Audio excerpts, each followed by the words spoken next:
Warm drinks बहुत अच्छी होती हैं सर्दियों में आपके गले के लिए। या we both are enjoying our coffees. वैसे इसके अलावा भी बहुत अच्छे ऑप्शंस हैं, सूप्स हैं, देयर कहवा और बहुत सारी ऐसी चीज़ें हैं जो हम यहाँ पे इस वक्त इस काउंटर पे coffee is the best option वैसे। All right, so we are having a coffee and I am really hoping कि आप लोग अपना ख्याल रख रहे होंगे। और अगर नहीं और आपको नहीं पता कि इस सर्दी में आपने ऐसा अपना ख्याल किस तरह से रखना है, तो भाई इस सर्दी में बहुत सारे ऐसे डिजीजेस हो जाते हैं जिसका आपको नहीं पता, वो प्रोलॉन्ग करते हैं, आपके इम्यून को डिस्टर्ब करते हैं और उसकी वजह से फिर आप बार बार बीमार होना शुरू हो जाते हैं। तो इस सर्दी में हमें अपना कैसे बचाव करना है, उसके लिए आज हमारे साथ मौजूद है डॉक्टर निदा शकील, जो कि माहिर हैं वबाई अमराज के लिए। बहुत शुक्रिया मैम आपके वक्त के लिए। A very very good morning to you. First thing first, हम सब कल से कराची वाले तो बड़े परेशान हैं। पता नहीं कुछ साइकोलॉजिकल भी हो गया है, स्मॉग था नहीं था, हमने अजूम कर लिया था कि स्मॉग है और हमारे गले भी ख़राब, हमारे कानों में भी इचिंग, और ये सारे बहुत सारे लोग इस शिकायत को लेकर आई एम श्योर डॉक्टर्स के पास जा रहे होंगे। फर्स्ट थिंग फर्स्ट, क्या करें अभी हम?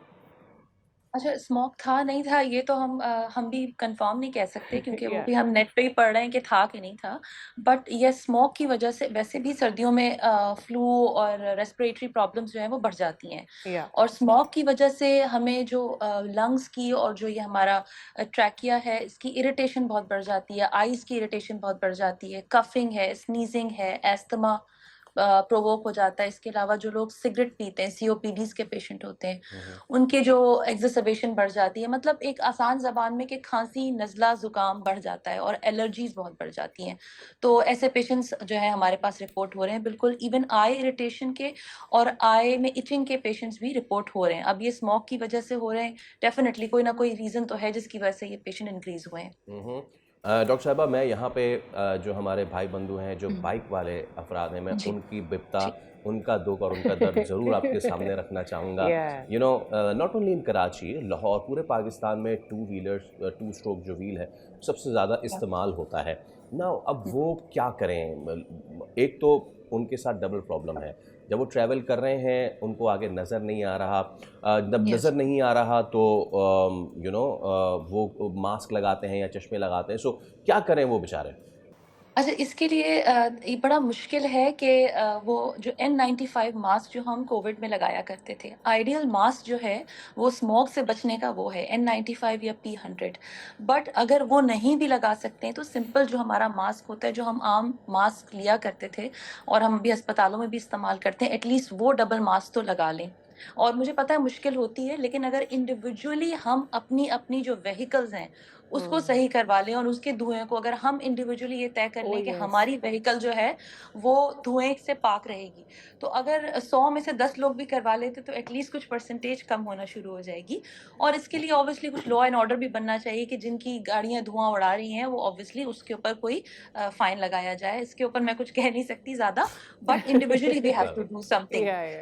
और आपकी हमें डोमेन नहीं फ़ौरन है बट यू नो कि ये वरीसम हाँ, है। ये होना चाहिए। या और हमें ना फ़ौरन मुँह धोना चाहिए बार-बार, यानी अगर जैसे हम अपनी एरिया पे पहुँच गए, अपनी जगह पे पहुँच गए, फिर हमने अपना मास्क उतारा, मुँह धो लिया और उसके अच्छा। बाद फिर उसको ड्राई कर लिया, हाथ धो लिए, ताकि वो जो पॉल्यूशन हमारे फेस पे चिपका हुआ है, हमारी आइज़ में जा रहा है, हमारे हाथ से हमारी आइज़ में जा रहा है, वो दोबारा-दोबारा ना हो। अच्छा, ये है एक इसका चीज़, तरीका। जब हम कोरोना के दौर से गुज़र रहे थे तो हमने हुँ, सीखा था कि हमने एक-दूसरे के ग्लास इस्तेमाल नहीं करने। अगर आपको फ्लू है तो आपने कोशिश करना है कि आप फ़िज़िकल ना हो, टच ना करें, अपने हाथ बार-बार धो लें। फिर हमने उस चीज़ को अनलर्न भी किया। हम भूल गए कि जी, कोई कोरोना जी, जैसी चीज़ आई थी और जी। अगर कोई कंटेजियस बीमारी होती है तो आपने उससे कैसे डील करना है। हाँ, येस, ये जी, जी। सर्दी गले ख़राब करती है, नज़ला लेकर आती है, लेकिन हुँ। ये फैलती इसी तरह से है, तो उसके लिए भी यस। ज़रा व्यूअर्स को कुछ बताएँ। हाँ, जैसे मैंने आपसे कहा कि एक तो अच्छा एक जो बहुत इम्पोर्टेंट है कि वो डाइट एंटीऑक्सीडेटिव्स जो होते हैं, जैसे कि आपको फ्रेश फ्रूट्स खाने हैं, विटामिन सी अपनी ज़िंदगी में ज़रा बढ़ाना है, जैसे कि हुँ। ऑरेंज आए हुए हैं आजकल। फ्रेश फ्रूट्स के इस्तेमाल जो है ना वो बहुत ज़्यादा करना है, क्योंकि ये हमारी बॉडी पे ना ऑक्सीडेटिव स्ट्रेस लेकर आती है, जो स्मॉग होती है। इसमें होता है नाइट्रोजन ऑक्साइड है, सल्फर डाइऑक्साइड है इसके अंदर, और बहुत सारी वेरियस और बहुत सारी केमिकल और गैसेज़ हैं जो कि हार्मफुल हैं। सबसे पहले हमारे लंग्स में जाने से पहले तो हमारी स्किन पे इफेक्ट करती है, जो हम सोच नहीं रहे हैं, एंड हमें एजिंग जल्दी कराती है, एक्नी को बढ़ाती है, इरिटेशन, एलर्जीज कराती है स्किन पे। तो सबसे पहले तो हमारे हाथ से शुरू हो गया कि हमने हाथ धोने हैं। हमने जैसे ही हम बाहर गए, तो बाहर का एक्सपोजर कम रखना है। सुबह जिस वक्त धुएं हुए होते हैं, लेकिन कुछ लोग होते हैं जिनको जाना लाजमी है, जो ऑफिस वर्कर्स होते हैं, वो जाएं, अब मास्क लगा के जाएं। उसके बाद जब अपने वो स्टेशन पे पहुंचे तो वो अपना हाथ और मुंह धो लें, और उसके बाद वो अपना काम शुरू करें। और इसी तरह से जब निकलें तब भी, और जब घर पहुंचे तब भी। और अपनी डाइट में फ्रूट्स और फ्रेश वेजिटेबल्स को बढ़ाएं, जूसेस को बढ़ाएं। तो ये जो ऑक्सीडेटिव स्ट्रेस है, स्किन का खराब होना है, और आपको जो बार बार इम्यूनिटी कम हो जाएगी, और आपको एस्थमा, सीओपीडी, खांसी, नजला, फ्लू, ये कम हो जाएगा। आप जो ये सारी चीज़। डॉक्टर साहब, आप जो ऑक्सीडेटिव स्ट्रेस का लफ्ज़ इस्तेमाल कर रही हैं, जी जी उसी से मैं आपसे सवाल करना चाह रहा हूँ हाँ कि हम ये समझते हैं कि जो एयरबॉर्न डिजीज़ है वो सिर्फ हमारे ट्रैकिया को, हमारी सांस की नाली को, अगर आम जबान में जी इस्तेमाल करें जी जी तो जी उसको अफेक्ट करती है, हमें नज़ला खांसी होता है।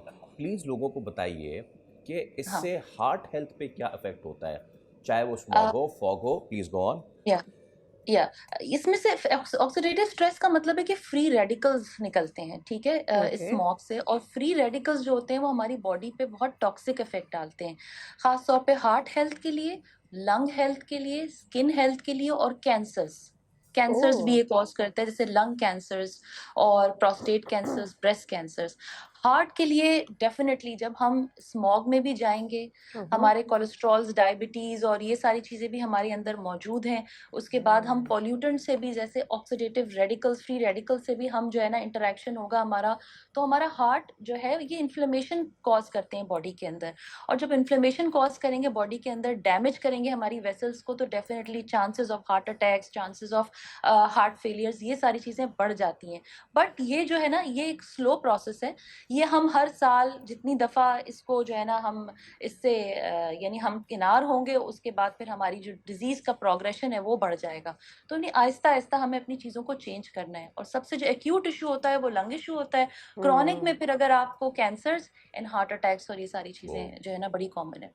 ये इसलिए शदीद ख्याल रखें, चाहे वो छोटी जी मोटी फॉग या स्मॉग भी हो। बहुत शुक्रिया डॉक्टर निदा आपके थैंक यू। वक्त, और उम्मीद करते हैं कि वो लोग जो इस वक्त देख रहे हैं या इसके बाद सोशल प्लेटफॉर्म से भी देखेंगे, वो ज़रूर छोटी मोटी खांसी को हल्का नहीं लेंगे, पहले तो होने ना दें, और अगर हो जाती तो अपनी खुद मदाफ़त बढ़ाइए।